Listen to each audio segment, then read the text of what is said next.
Hi, this is Dan Eisner here with Key Insight Coaching, and I've just created this little video for you here that I'm confident will give you a new perspective that will help you to break free of that addiction you've been trying to get rid of for such a long time. I'm calling it the Why the I Am an Addict mantra is the biggest lie on the planet. You see, I am an addict is simply a role of behavior, just like being a parent, a teacher, a student, a husband, a wife, a mentor, or a boss. These are simply roles of behavior. But the problem with human beings is that we get so wrapped up in our roles of behavior that we literally start to identify with them. And I don't think this could be truer than it is in the case with people who have substance abuse problems. Now, one of my favorite questions to ask people is, have you ever had a sober moment in your life? Well, of course you have. So by definition, you are sobriety as well.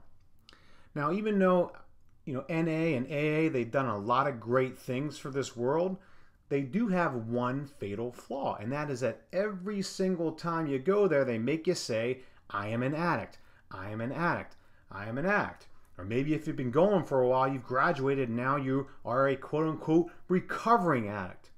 The problem is that those are simply roles of behavior. They're not who we are, but making yourself say that every single time basically reinforces that role and is what essentially what helps to keep people stuck in that horrible cycle of addiction. I like to explain to people that if I was running an AA or NA group, this is what people would say. My name is so-and-so, and I sometimes play the role of an alcoholic. My name is so-and-so. I also sometimes play the role of a sober person. And I've been choosing sobriety for X number of days now. I'm not denying the fact that I can be an alcoholic, but I'm also not denying the fact that I could be a sober person. The truth is, I'm much greater than either one of those roles of behavior. But in order to really understand how to implement this into your life, we have to have a new understanding of what addiction really is. Addiction is simply part of the human condition. See, we're all made of the same stuff, and emotions are at the center of it all.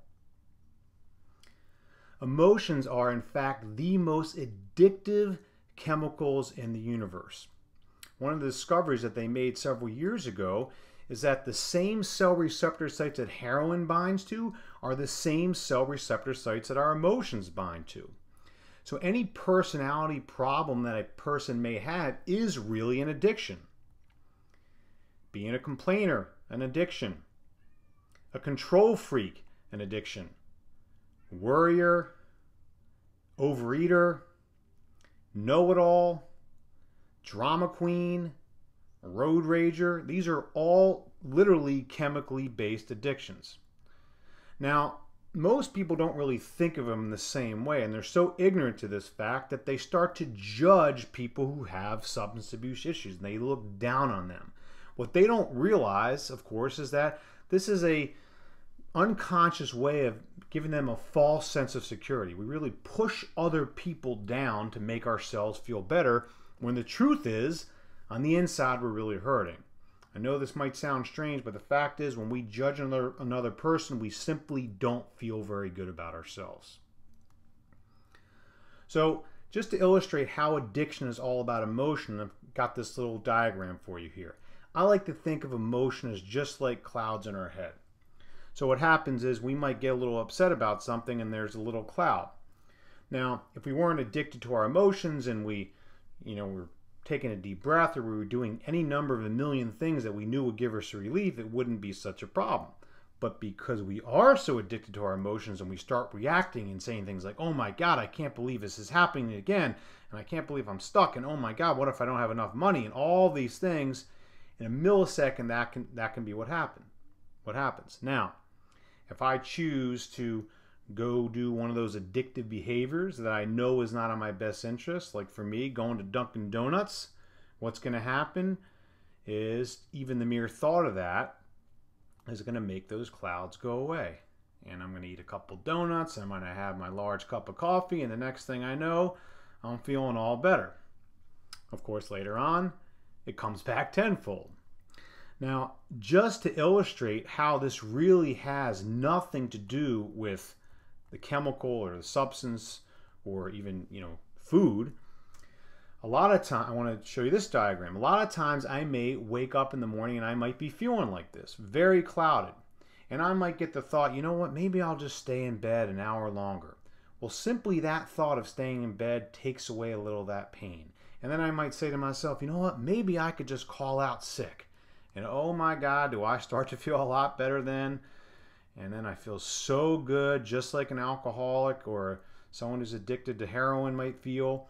And I feel all better. And of course, then I wake up 3, 4, 5 hours later only to feel worse than I ever did before.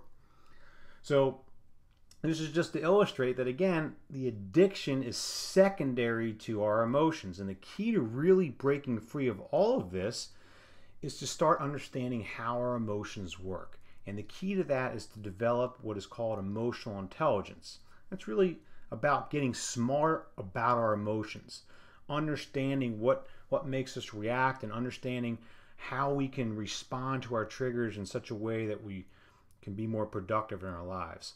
Now, while emotional intelligence is a concept that runs very deep, what it all really boils down to is awareness. And the thing that I'd like you to understand right now is that we dramatically overestimate just how self-aware that we are. A great example of this is Michael Scott on the show The Office. Everyone can look at him and they can see how crazy he is, right? And they can look at his behavior, but he can't see it within themselves. Well, now it's very easy to look at other people and see what they're doing, but to look at ourselves, to turn that magnifying glass on ourselves, well, that takes courage and commitment to do that. But I can tell you from experience, there's nothing more valuable than making a commitment to doing that. It's really the key to breaking free of whatever you're addicted to in your life. So I hope you got a little bit of insight from this video here. And if you haven't already, please visit my website at keyinsightcoaching.com. And you can also send me an email at dan@keyinsightcoaching.com to find out more about these services I offer around addiction. Thanks so much for tuning in, and I look forward to our paths crossing again soon.